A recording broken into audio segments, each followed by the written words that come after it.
మోడీ గారు నేను బీసీని అంటాడు. మోడీ గారు వాస్తవంగా బీసీ కాదయా, లీగల్లీ కన్వర్టెడ్ బీసీ.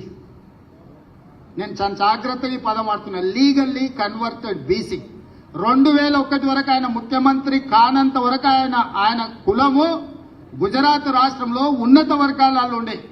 ఆయన ముఖ్యమంత్రి అయినాక ఆ కులాన్ని తీసుకొచ్చి బీసీలో కలుపుకున్నాడయా చట్టం చేసి. ఆయన పుట్టుకతో బీసీ కాదు, నరేంద్ర మోడీ గారు పుట్టుకతో బీసీ కాదు, పుట్టుకతో ఉన్నత కులము.